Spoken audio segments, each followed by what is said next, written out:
फसवणूक झालेली रक्कम रुपये 5 लाख परत करण्यात सायबर पोलीस ठाण्यास यश.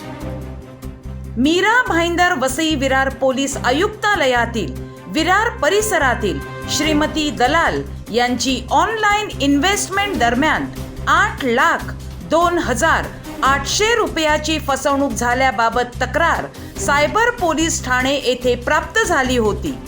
तसेच सदर बाबत नवघर पोलीस ठाणे गुन्हा नोंद क्रमांक 748/2023 भारतीय दंड संहिता कलम 420 सह माहिती तंत्रज्ञान अधिनियम 2000 चे कलम 66 क 66 ड प्रमाणे दिनांक 17/12/2024 रोजी गुन्हा नोंद आहे. सायबर पोलीस ठाणे आवाक अर्ज क्रमांक 2655-B/2